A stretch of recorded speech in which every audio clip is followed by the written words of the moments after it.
O que eu mais gosto de fazer é estar com a minha família, estar perto do meu neto. Eu gosto de estar entre os meus amigos e gosto muito de cinema.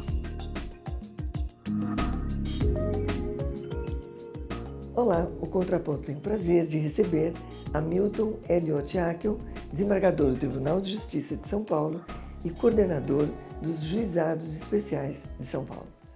Desembargador, é um prazer recebê-lo hoje aqui. Prazer é meu. O senhor é autor do livro O Poder Judicial e a Criação da Norma Individual. Eu fiquei curiosa, o que seria essa norma individual, desembargador? O Poder Judicial e a Criação da Norma Individual foi uma obra publicada pela editora Saraiva há algum tempo, na década de 90. Estaria muito esgotada e eu não tenho a pretensão de reeditá-la. Mas não é tão antiga assim, né, desembargador? Não é tão antiga. Ela tem mais de 15 anos, né? Nessa obra, que foi dissertação de mestrado na ocasião, eu procuro fazer uma análise da atuação do juiz. Sim. De como o juiz exerce o poder na criação da norma individual, que é a norma do caso concreto, e de que maneira esse poder é um poder político, não no sentido pejorativo da palavra político, mas de político como algo relacionado a uma atividade de poder. Sim. Eu mostro que a função primordial do juiz é aproximar o fato da norma, é suplantar aquela dicotomia que existe entre a norma jurídica, que é abstrata e é universal, e o fato, que é concreto. E individual. E as dificuldades que o juiz enfrenta para proceder a essa aproximação, que é aquilo que nós chamamos de subsunção. Tá, porque cada caso é um caso, né? Cada caso é um caso. A subsunção do fato à norma, que é geral. Sim. E eu mostro que o juiz enfrenta uma série de dificuldades. Ele, por exemplo, tem de suplantar as dificuldades decorrentes da interpretação das normas, dos defeitos do sistema normativo, que ele deve corrigir quando deparar com contradições no subsistema normativo, e ele enfrenta dificuldades quando não encontra no subsistema normativo uma norma específica para aquele caso concreto. São as chamadas lacunas do direito. Sim. Então, aí nós temos um estudo sobre a hermenêutica jurídica, a interpretação das normas, a correção do direito, que é a correção das antinomias, e a comatação, o preenchimento das lacunas. Dessa maneira, o juiz, enfrentando essas dificuldades, ele consegue, de alguma maneira, encaixar o fato concreto no esquema normativo abstrato e daí extrair a norma do caso concreto. Ou seja, a norma individual. Essa é a norma individual. E eu procuro mostrar ou afirmo que essa norma individual não é um resultado absolutamente necessário, porque, a meu ver, não existe justiça em termos absolutos. Existem pontos de vista sobre o que é justo. Sim, mas e aí? A norma representa sempre o resultado de uma opção do juiz entre várias possibilidades. O senhor também coordenou os estudos em homenagem ao professor Miguel Reale. Qual o maior legado, desembargador, do professor Miguel Reale? Eu não fui coordenador. Na verdade, essa foi uma obra coordenada pelo saudoso ministro Domingos Franchuli Neto e pelo ministro Ives Gandra Martins Filho. Mas o senhor participou dessa obra? Eu participei, eu fui um dos participantes dessa obra, e com muito orgulho. Eu fui aluno do professor Miguel Reale, de Filosofia do Direito no curso de bacharelado. Que honra, hein? Em 1968, e em 69 eu cursei especialização em Filosofia do Direito com o professor Miguel Reale. O professor Miguel Reale foi um dos grandes juristas brasileiros e um dos grandes pensadores do século XX. Eu posso até lhe dizer, Cacilda, de um detalhe, eu tive muito orgulho, estando no exterior, de tomar conhecimento de um curso que estava se realizando no exterior, um seminário, que tinha por título O Pensamento Jurídico-Filosófico de Miguel Reale. Puxa, e onde foi isso? Salvo engano, foi em Paris, na Sorbonne. Beleza. Mas a grande contribuição do professor Miguel Reale, em termos mais concretos, foi a coordenação da comissão que elaborou o anteprojeto do atual Código Civil.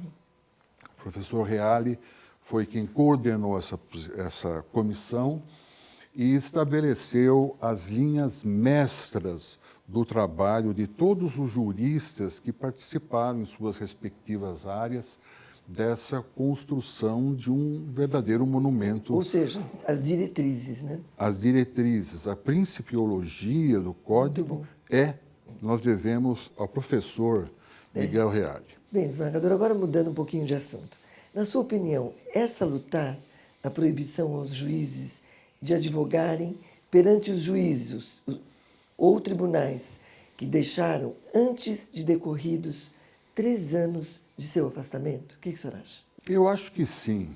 Eu acho que essa é uma garantia tanto para o magistrado aposentado como para o magistrado que está atuando, está na ativa.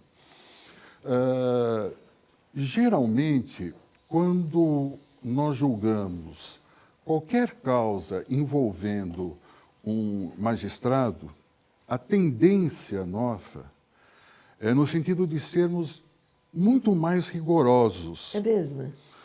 Para, com isso, nós reafirmarmos a nossa isenção e a nossa independência. É o exagero para o outro lado, né? É uma tendência natural a esse exagero para o outro lado. Eu acho que essa norma proibitiva, que se aplica apenas em relação ao próprio tribunal em que exerceu a sua atividade, vale dizer, não impede que um desembargador aposentado advogue diante da Justiça Federal, da Justiça do Trabalho, que essa regra é uma garantia tanto para o magistrado aposentado quanto para o magistrado que está na ativa. Tá certo. Desembargador, vamos agora ao direito empresarial. Numa falência judicial, o juiz, sinceramente falando, tem o staff ideal para averiguar se as informações empresariais são realmente verdadeiras? Eu acredito que, tanto na falência como na recuperação judicial, o juiz não tem uma retaguarda, mas nem poderia ter essa retaguarda. Não deveria ter? Não deveria ter, porque não é essa a função do juiz. Existe uma figura na falência e na recuperação que é do administrador judicial. O administrador judicial, ele funciona como os olhos e os ouvidos do juiz.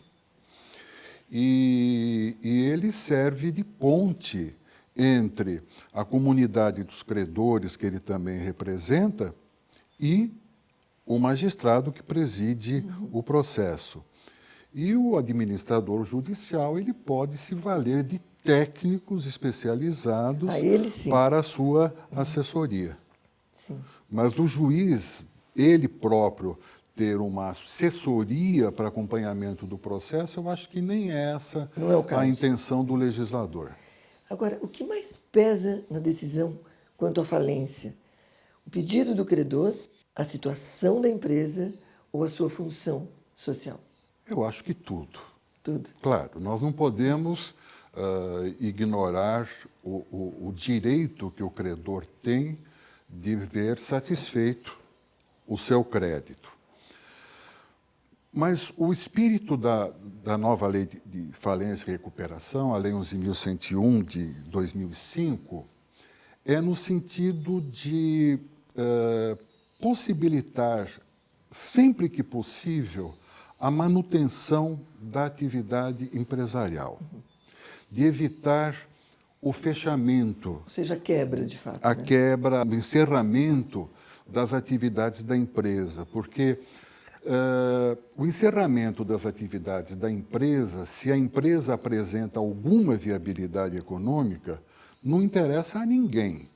Não interessa aos próprios credores, que, nesse caso, dificilmente recuperarão seus créditos, não interessa à sociedade, porque a empresa exerce uma função social, uma empresa gera dezenas, centenas, às vezes milhares de empregos, e esses empregos simplesmente desaparecem no momento em que as atividades cessam, e não interessa ao próprio Estado, na medida em que seca uma fonte de arrecadação de tributos. Então, nós levamos em consideração tudo isso, o direito do credor de recuperar o seu crédito, o interesse no prosseguimento da empresa desde que viável e a função social da empresa. É uma rede, né, desembargador? É uma rede, quase que. É. Bem, o senhor é coordenador dos Juizados Especiais de São Paulo. Conte para nós, o que é o Fórum Nacional dos Juizados Especiais?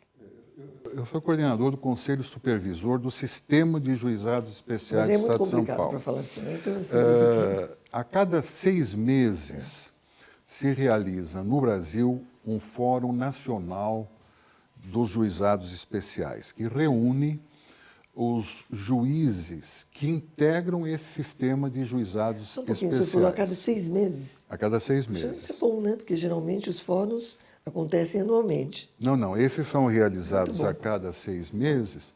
O último foi realizado em Bonito, anteriormente tivemos um em Palmas. Sim. E os colegas dos outros estados ansiavam pela realização de um encontro aqui em São Paulo. E esse vai ser o primeiro? Não, nós já tivemos encontros anteriores, mas há muito tempo. Sim. Então, esse é o 30º FONAGE. Beleza. E vai ser realizado em São Paulo, no segundo semestre de novembro. Exatamente onde? Uma parte será realizada no prédio dos gabinetes dos embargadores da Seção de Direito Público, na Avenida Ipiranga, é o GAD MMDC, salvo engano. E outra parte será realizada nas dependências do próprio Tribunal de Justiça. Ou seja, em São Paulo mesmo, aqui sempre. Aqui em São Paulo. E acorrerão juízes de todos os estados do país, além do Distrito Federal. Um evento grande. Né? Nós estamos esperando 400 participantes.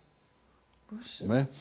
E na ocasião serão discutidas propostas a respeito de melhoria no funcionamento do sistema de juizados especiais.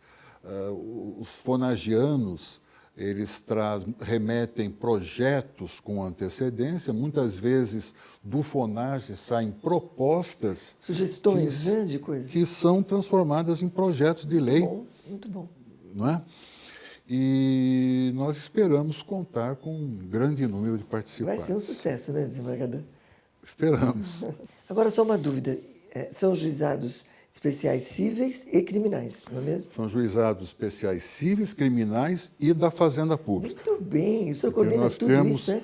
no estado de São Paulo, Muito bom. nós temos um conselho supervisor, que é composto por 3 desembargadores e 3 juízes de juizados especiais, e que supervisionam o sistema, que conta com milhares de juízes participantes. Bom, desejamos aí todo sucesso, hein, Muito desembargador? obrigado.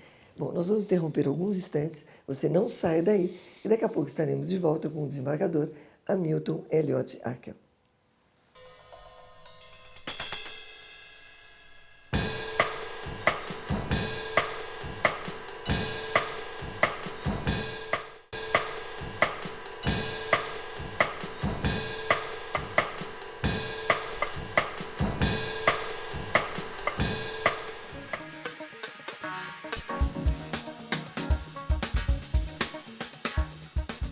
Como juiz, o que pesa é aquele sentimento de responsabilidade, de saber que nós estamos muitas vezes decidindo a vida de uma pessoa, de uma família, muitas vezes de toda uma comunidade.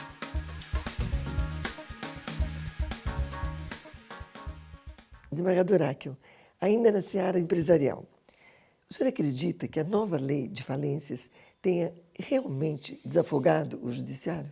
As estatísticas mostram que sim, que nessa área houve uma redução significativa dos pedidos de falência. É claro que isso ocorre também levando-se em consideração a conjuntura econômica. Ocorre que a nova lei de falências, ela não permite mais o requerimento de quebra com base na falta de pagamento de valores muito pequenos. O pedido de pagamento de falência, quando fundado em inadimplemento, deve se referir a dívidas de valor superior a 40 salários mínimos. E isso, evidentemente, limita o ingresso de ações nesse sentido. E, por outro lado, a recuperação judicial é um instituto incomparavelmente melhor do que a antiga concordata preventiva que ele veio a substituir. E, portanto, mais justo, né? Mais justo. A aplicação da desconsideração da personalidade jurídica inversa, eu digo inversa, é apenas uma saída ou representa a verdadeira justiça? A aplicação da chamada teoria da penetração, da desconsideração da personalidade jurídica, tanto direta quanto inversa, o que nós chamamos de inversa, é quando a sociedade ou a pessoa jurídica é chamada a responder pelas obrigações das pessoas naturais que a compõem. Ela constitui, na verdade, um instrumento destinado